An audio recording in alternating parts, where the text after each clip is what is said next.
دید موسی یک شبانی را به راه، کو همی گفت ای خدا و ای اله.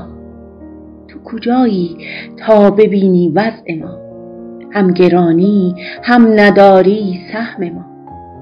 خشکسالی، زلزله، گرد و غبار، این هم از وضع دلار و روزگار. قطعی برق و کووید 19 آمده بحران بی آویز ره.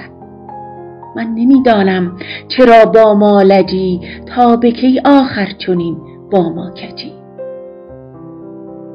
روی بنزت خط کشم با خنجرم، بر در کاخت بکوبم با خرم.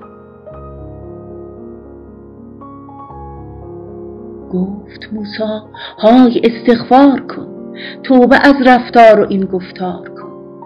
کفر هم اندازه ای دارد خلی، کله ات پوک است قطعا منگلی.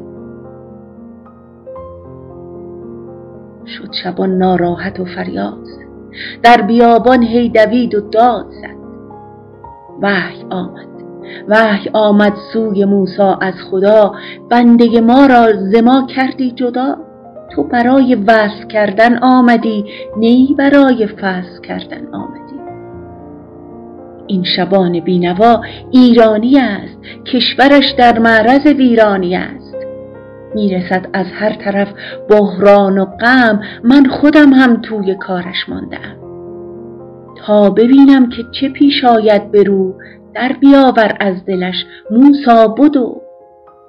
چون که موسی این خطاب از حق شنید، در بیابان از پی چوپان دوید. عاقبت دریافت او را و بدید، گفت مژده ده که دستوری رسید.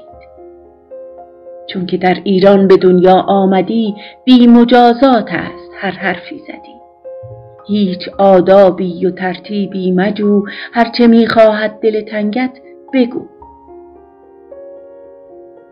چون شبان از خواب خوش بیدار شد، دید گله سهم گرگه هار شد.